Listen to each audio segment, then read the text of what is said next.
Hey, what's going on, everybody? It's your boy, Sheltered L, representing the Knowles again. As always, when do I not represent the greatest fucking team in the country? And yes, we better believe it's the greatest team in the country.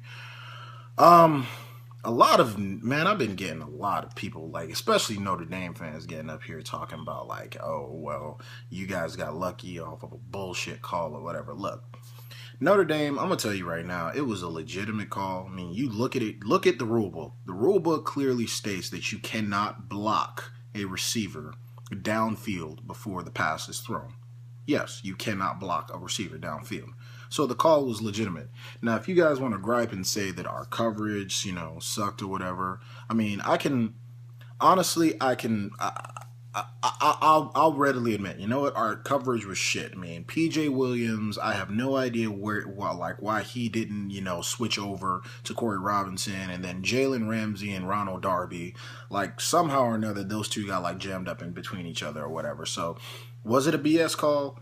No, it was not a BS call. Was our coverage shit? Yes. So one has nothing to do with the other. Just because our coverage was shit does not have anything to do with the fact that you guys were blocking downfield. It was an illegal play. Just like how you see sometimes where, like, a running back will bust it for 70 yards down the field and it gets called back for a holding penalty. And the holding had absolutely nothing to do with the freaking play whatsoever. But the thing is, it don't negate the fact that there was freaking holding. It's the same concept here. The concept is the play was illegal.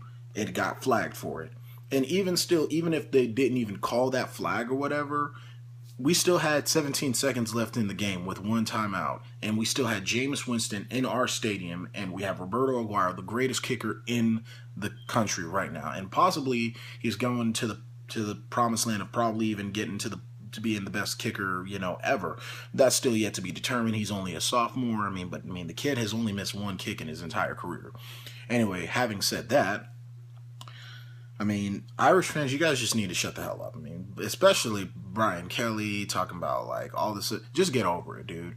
Nobody was sitting here bitching or complaining or whatever when you guys snuck into the freaking national championship because Pittsburgh just could not make a fucking field goal or whatever. They drove down the field versus you guys, and you guys couldn't make a field goal. Winning teams and championship teams, which we are, win when the game matters. And that's what we did. We won the game. Now, at the end, I was kind of pissed that Jimbo Fisher did not put the ball in Jameis Winston's hands so that way we can, win the game. But, that doesn't negate the fact that our defense came up at the very last moment of the game and made a great stand. Now, we got aided by that penalty. Yes, we did. But nevertheless, it was a penalty and it was a legitimate call. So, Notre Dame fans, go ahead and move on. Next, now we're going into Louisville. Now, we got a bye week this week. We don't play anybody this week. We're off Saturday, and the first college football rankings come out on Tuesday. So, what I'm predicting, I don't know if this is going to happen. This is me just straight prediction. I feel that Mississippi State and Mississippi this weekend are going to go down. I feel like Death Valley and LSU, that is one of the hardest environments for anybody to play in. So I feel like the Land Sharks are about to get exposed.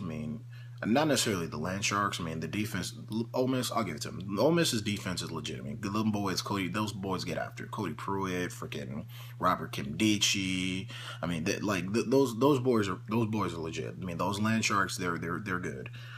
Mississippi State, Dak Prescott, what can you say about the kid? As of right now, I feel like the kid is the Heisman Trophy. Well, he should win the Heisman Trophy as of right now. He's played lights out. But the thing is, both Mississippi and Mississippi State are both in predicaments that they've never been in before, where they're now, the top teams. FSU, I've been trying to tell you guys all year. Everybody's been saying that we're struggling, that we're not looking good, and I'll be the first person to tell you we're not looking as good as what we should be looking. But the thing is, we've been playing with the chip of being the number one team, and it is hard. It's hard to be the number one team, man. I'm telling you, it is hard because you're going to get everybody's best game every single week. And so far to this year, with the exception of Wake Forest, every team that we've played has played their absolute best game when they played us. You think about it. Freaking Oklahoma State, they came out there. They were in full strength. J.W. Walsh was a fucking monster. And that kid, Tyreek Hill, they gashed us. And I mean, we barely won that game. I mean, and it was a wake up call. I mean, and right after that, I mean, now granted, the Citadel, that was just a freaking wash. But I mean, they were freaking cutting our linemen's legs and everything like that. And we had 3 players injured in the game, so we pretty much was just like, screw this. I don't even feel like playing because we didn't want to get ourselves hurt. Then we go back, and then Jameis Winston says that stupid phrase and has to go say that it's obscenity. Where he goes and says "fuck her" right in the pussy on the table, and then does that stupid shit, and then we lose him for the entire game. And then Sean McGuire goes out, plays a hell of a game. I didn't like that he threw that pick at the end of the game, but I mean, he played a hell of a game. But I mean, we got Clemson's best game or whatever. I mean, we got their best game. I mean, their defense was freaking swarming that day. I mean, freaking Vic Beasley, that dude is a monster and probably going to be a top 10 NFL pick.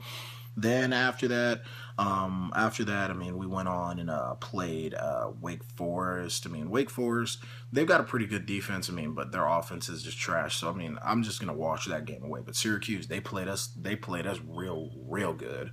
I mean, like, honestly, like, I've never played a team that came out with their third string quarterback and played that damn good. But I mean, they also pushed Notre Dame to the limit. And then who else am I missing? Shit. I mean, we got Oklahoma State. We had Citadel, Clemson, Wake Forest. Oh, NC State. Yeah, freaking NC State. I mean, that kid Jacoby Brissett. I mean, I don't know what the hell they've been doing lately, but they came out and they played their best game. I mean, they put up 24 points on us in the first quarter. That was incredible. Now our defense adjusted and we got back into it. Now I've been saying a lot of bad things about our defense this entire season. I'm pissed off. Like since Charles Kelly's taken over our defense, we've been sucking ass. But I mean, hopefully, he can get some things squared away or whatever. Nevertheless, so we beat NC State. And then now Notre Dame, we went and, they came in there, they punched us in the mouth immediately. But every time they punched us in the mouth, we came back, we fought back, we gave them everything that they had. And the thing is, all the media, ESCCPN, and everybody else has been up on us and been trying to down us and trying to been, saying that, hey, FSU, you guys are just not that good. They've been, piling on these witch hunts about freaking, crab legs. Like, they're bringing up all kinds of stuff that has absolutely nothing to do with the game. Basically trying to bring down FSU, and that just unites us as a fan base, and that unites us as, players, everything like that. So we went in, we got a good win versus Notre Dame. Now we can ice up a little bit, take this bye week. Well, it's kind of a little bit of a half bye week, and we still got to keep grinding. We got to come in and we got to play Louisville, because Louisville is not going to be coming over there and, freaking letting us just, do anything. I mean, hell, look, Michael Dyer, when he was at Auburn, he won a national championship. Dude was a highly recruited running back for a reason. They're pretty good.